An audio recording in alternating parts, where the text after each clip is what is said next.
ou celle avec LFD qui est live en studio, avec qui on va parler de son dernier projet, de sa mixtape Diversion. Et là justement, il a fait une sorte de diversion parce qu'on a du mal à le situer soit dans le rap ou dans le slam, mais on a écouté un son qui a une couleur rap alors que c'est un slam. Bienvenue, hein, LFD. Bonsoir à l'auditoire de l'émission Salamé, diffusée sur la radio Signal FM. Bonsoir Oudley, bonsoir à toute l'équipe de Samedi Recré. Je suis content d'être aussi à l'émission aujourd'hui. Rappeur, slammer, on a du mal à te situer, mais je connais que tu es slammer, bien que tu as commencé avant dans le rap, mais on va en parler tout à l'heure. Tu es étudiant mémorant en histoire à l'UEH et tu as décidé d'embrasser une carrière de scène en 2012. Qu'est-ce qui t'a poussé à faire ce choix? Le choix du slam, c'est surtout à cause de ma mère. Ma mère ne voulait pas que je rappe, disant que c'est un truc de vagabond. Okay. Mais heureusement, avant de mourir, dans des moments où je chantais assez, de Rock Femme la Méa, qui c'est en musique rap, nous avons chanté tout à ces filles de fantômes, qui c'est en musique rap. Donc, à toutes les mères qui écoutent en ce moment, il faut dire que le rap est avant tout de la littérature, de la poésie. C'est de la poésie. C'est de la poésie. Donc c'est ça, je me vois poète, je suis poète.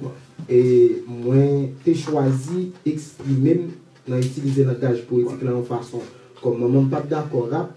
On dit bon, slam, l'aime bien faire rencontrer avec lui. Donc avant de déclamer à l'école, de déclamer dans des activités culturelles. Le slam, c'est plus correct pour les gens. Hein. Plus se trouver là-dedans. Donc c'est ça, et les mamans, et qu'on doit slammer, et maman toujours prend plaisir dans ça. Parce que bon, peut-être, il était plus dans le boule lorsque l'on slamé. Donc c'est ça que jusqu'à aujourd'hui, je continue dans l'islam. Ah ben voilà. Tu fais partie d'un collectif, c'est Mort de Rime, mais pendant un moment on décidé d'évoluer en solo. Mais pourquoi? C'est vrai que d'un côté, off-mic nous a dit que Mort de Rime, tu es en rhétorique un peu polémique, contestataire, et là, pour pouvoir te faire un nom personnellement et dans le milieu, on a décidé d'évoluer en solo. Mais est-ce que Mort de Rime existe encore et comment c'est la relation avec l'équipe? Ok, Mort de Rime existe encore et nous tout utiliser ça comme une stratégie. Et stratégie dans le sens que nous chaque essayé de faire un projet solo pour nous capables de toucher maximum de monde plus rapide et les nous mettre ensemble pour projet à plus intéressant. Voilà. Tout.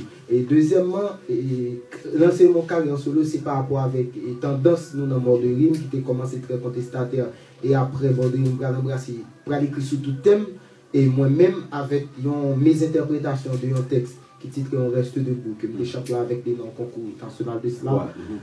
Mon yo pral prendre pour un texte de motivation interpersonnelle. Pourtant, ce n'était pas du tout ça. C'était un texte qui chante l'espoir d'Haïti, l'espoir du peuple haïtien, qui dit que le peuple haïtien passe en contrat à vie, avec nouvelle la vie. Quoique nous connaissons des moments difficiles, mais on doit rester debout. Donc c'était ça le texte, mais malheureusement, on l'a mal compris. Et ça a vite, je viens tout utiliser ça pour me dire, bon, pour qui ça ne pas capable de transformer en slammer qui a motivé les gens à quoi dans le rêve, qui a motivé les gens à continuer à avancer. Donc c'est ça que fait, je vais sortir Stay Focus, qui sous projet A, je vais sortir Parole Patache, qui sous projet A tout, je vais sortir Vaillant, qui sous projet A, donc c'est ça en gros. Donc c'est pour ça tout qui fait moi lancer carrière solo. Donc moi c'est un slammer qui veut à motiver nous voilà.